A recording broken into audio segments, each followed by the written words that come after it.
દર્શક મિત્રો, ન્યૂઝ ગુજરાતમાં આપનું હાર્દિક સ્વાગત છે। હું છું હેપી અને હવે જોઈએ આજના મુખ્ય સમાચાર। બાયડના ડેમે પંથકના પશુપાલકો મુશ્કેલીમાં। અમૂલ ફેડરેશન દ્વારા દૂધ ઉપાડ બંધ થતા આર્થિક ફટકો। બાયડ તાલુકાના ડેમાઈ ગામમાં અને ડેમાઈ ગામ ગ્રામ પંચાયતના આસપાસના આશરે 10 ગામોના પશુપાલકો હાલ ગંભીર મુશ્કેલીઓનો સામનો કરી રહ્યા છે। અગાઉના આ વિસ્તારનું દૂધ ખેડા જિલ્લામાં એકત્રિત થતું હતું, પરંતુ આ અમૂલ ફેડરેશન દ્વારા દૂધ ઉપાડ બંધ કરવામાં આવતા પશુપાલકોને આર્થિક નુકસાન સહન કરવું પડી રહ્યું છે। મળતી માહિતી મુજબ દૈનિક અંદાજે 5000 લીટર દૂધ ભરતી મંડળીઓનું દૂધ છેલ્લા 20 દિવસથી બંધ કરવામાં આવ્યું છે। ખેડા જિલ્લામાં સાબર ડેરી કરતાં પ્રતિ લીટર અંદાજે ₹2 વધુ ભાવ મળતો હોવાથી પશુપાલકો ત્યાં દૂધ ભરાવતા હતા। હવે આ વ્યવસ્થા બંધ થતાં દૂધ ઉત્પાદકોને સીધું નુકસાન થઈ રહ્યું છે। આ મુદ્દે બાયડના ધારાસભ્ય ધવલસિંહ ઝાલાની અધ્યક્ષતામાં પશુપાલકોની બેઠક યોજાઈ હતી। બેઠકમાં પશુપાલકોએ પોતાની સમસ્યાઓ રજૂ કરીને માંગ કરી છે કે તેમના દૂધનો સ્વીકાર સાબર ડેરી દ્વારા યોગ્ય અને સ્પર્ધાત્મક ભાવથી કરવામાં આવે છે, જેથી તેમને આર્થિક રાહત મળી શકે। પશુપાલકોએ સરકાર અને સંબંધિત ડેરી તંત્રને વહેલી તકે યોગ્ય નિર્ણય લઈ તેમની સમસ્યાનો ઉકેલ લાવવાની અપીલ કરી છે। Bureau office Modasa. મારું નામ પટેલ જિગ્નેશ કુમાર બાબુભાઈ, હું ગામ ડેમાઈનો રહેવાસી છું। મારું દૂધ મારી જે તબેલો છે ગાયો ભેંસોનો, એનું 150 થી 200 લીટર મારું એક દિવસનું દૂધ થાય છે। અમે અત્યાર સુધી 7 થી 8 વર્ષથી અમે ખેડા જિલ્લામાં અમારા નજીકની મંડળીમાં આવેલ અમૂલમાં અમારું દૂધ જતું હતું, પણ અત્યારે લગભગ 20-25 દિવસથી અમારું દૂધ અત્યારે એમના બધા ગ્રાહકોનું, જે અરવલ્લીના છે બધા ગ્રાહકોનું દૂધ બંધ કરેલ છે। તથા અમને જે અમૂલનો ભાવ છે એના કરતા સાબરનો જે ફેડરેશન એમ કે અમને જાણ કરવામાં આવી કે તમને ફેડરેશને ના પાડી છે, તો ફેડરેશન એક જ છે, તો અમૂલમાં અને સાબરમાં ભાવનો ડિફરન્ટ કેમ આવે છે? રાવલ ગણપતસિંહ હર્ષદ કુમાર, ગામ ડેમાઈ, તાલુકો બાયડ, જિલ્લો અરવલ્લી। હું એક પશુપાલક છું।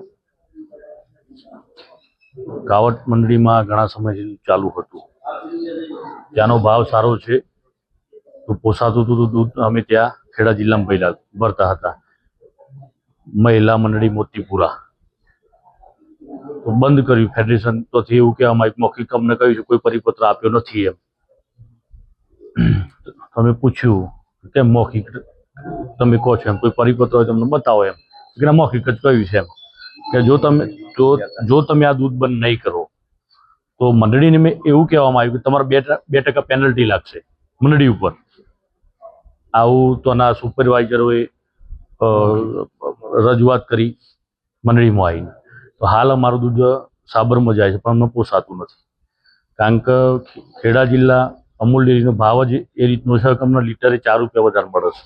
તો આજે મારું દૂધ પર ડે 150 લીટર થાય છે, તો મને ₹401 ફાયદો થાય, બરાબર છે? એ મારા લોસ છે, એટલે દિવસના ₹400, મહિનાના ₹12000 થયા મારે એકલાના। એવા તો 200 ગ્રાહકથી ઉપર ગ્રાહકો છે, જે લોકોને આજીવિકાનું જે સાધન હતું, બરોબર છે, એ હાલ કહેવાનો મિનિંગ કે જે ડેવલપ થયું હતું ખેડા જિલ્લામાં દૂધ ભરવાથી,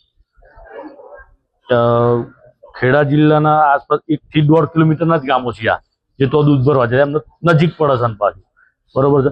પણ હાલ એ લોકોને અત્યારે નાસીપાસ થઈ ગયા એવું થઈ ગયું છે એમને, કે અમારે કરવું તો કરવું શું એમ। હવે એ લોકો હાલ અત્યારે માધવ કંપા દૂધ ભરવા જાય, કોઈક છબો જાય, કોઈક પેન્ટરપુરા જાય, એવી રીતે લોકો દૂધ ભરાવા જાય છે, એટલે એમનો સમય બી બરબાદ થાય છે, પૈસા તો એ ભાવ મળતો જ નથી જે ખેડામાં ભાવ મળતો હતો, બરોબર છે। તો પછી અમૂલની પ્રોડક્ટ દરેક જગ્યાએ વેચાતી હોય તો પશુપાલક એનો માલ ગમે તો વેચી શકે। ફેડરેશને ભલે નક્કી કર્યું હોય તો ફેડરેશને નક્કી કર્યું, ફેડરેશન દરેક સંઘનો દૂધસાગર ડેરી છે, સાબર ડેરી છે, બનાસ ડેરી છે, ટોટલી ભાવ એ ખરો ને? ફેડરેશન જો નક્કી કરતું હોય તો કેમ અમૂલનો ભાવ વધારે છે, સાબરનો ઓછો છે, એ રીતનું ના હોય ને એમ, દરેક ભાવ સરખો જ હોય એમ। તો આ બધા જે પશુપાલકો હાલ અત્યારે ભેગા થયેલા છે, એ તમામ લોકોના ખેડા જિલ્લાની અંદર દૂધ ભરવું છે ને હાલ પૂરતું ચાલુ કરો, બરોબર છે? આગળના દિવસોમાં આવાના અનુસંધાને મોટું એક આંદોલન છેડવામાં આવશે। હા, કોટરાએ પણ જવામાં આવશે. જય જવાન જય કિસાન. હું ડેમાય ગામ ચેહવાના મોવાળા પેટાપુરા કૈલાસબેન કાળસી છું.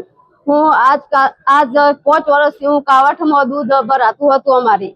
પછી અરવલ્લીમાં સાબરડેરીમાં મને ભાવ ઓછો મળતો અમે 20 દિવસથી અમારું દૂધ બંધ કર્યું છે.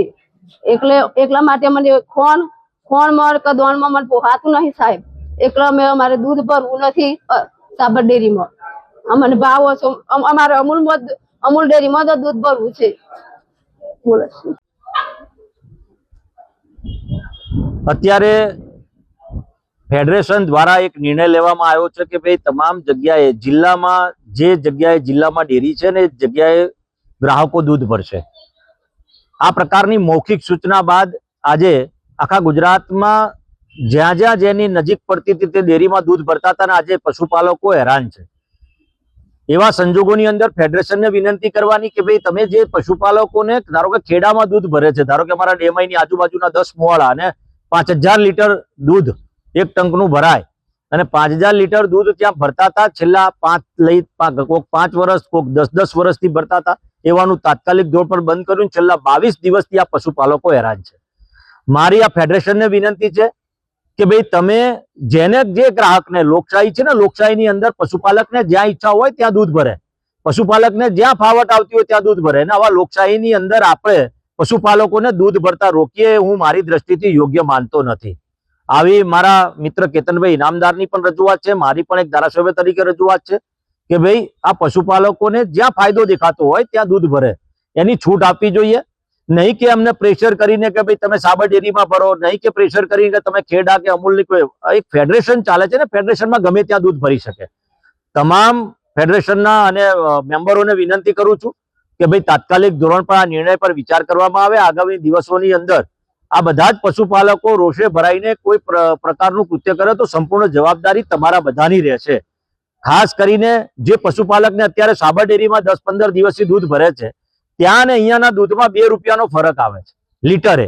અને લીટરે 2 રૂપિયાનો ફરક એટલે હું માનું છું એક દિવસની અંદર 1000 રૂપિયાનો એક ખેડૂતને ફરક પડે છે, પશુપાલકને ફરક પડે છે. અને એનું ટોટલ જો હિસાબ મારીએ તો 365 એટલે 3 લાખ રૂપિયાની આસપાસનું એને નુકસાન જાય છે વાર્ષિક. અને બોનસમાં પણ એટલો મોટો ફરક પડે છે. હમણાં એક ગ્રાહકે વાત કરી કે ભાઈ મને વર્ષનું 7 લાખ બોનસ મળતું હતું ને અત્યારે મને 4 લાખ મળે છે. એટલે અહીંયા ભરું તો મને 4 લાખ, એટલે એને પણ એ 3 લાખ. એટલે મૂળ કહેવાનો આશય એ છે કે કાં તો ડેરીઓના તમામ ગુજરાતની ડેરીઓના દૂધ એક સરખા ભાવ નક્કી કરે ફેડરેશન કે ભાઈ આ જ ભાવ આપવો અને તમામ જગ્યા પર એક સરખો ભાવથી દૂધ લેવામાં આવે તો આ પશુપાલકોનો ઝઘડો પણ મટી જાય.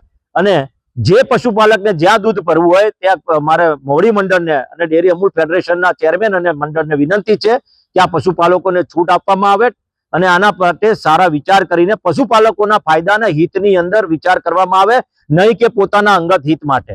આ ડેરીમાં બની બેઠેલા ક્યાંક ને ક્યાંક પશુપાલકોને નુકસાન કરી રહ્યા છે તો એવા પર કડક કાર્યવાહી પણ થાય. આ મારા સરકારને પણ હું રૂબરૂમાં ચર્ચા કરી છે, જીતુભાઈ સાહેબને પણ વાત કરી છે, એ પણ વિચાર કરવાના છે. અને આની મારી વિનંતી છે બે હાથ જોડીને કે પશુપાલકોને જ્યાં દૂધ ભરવું હોય ત્યાં ભરવા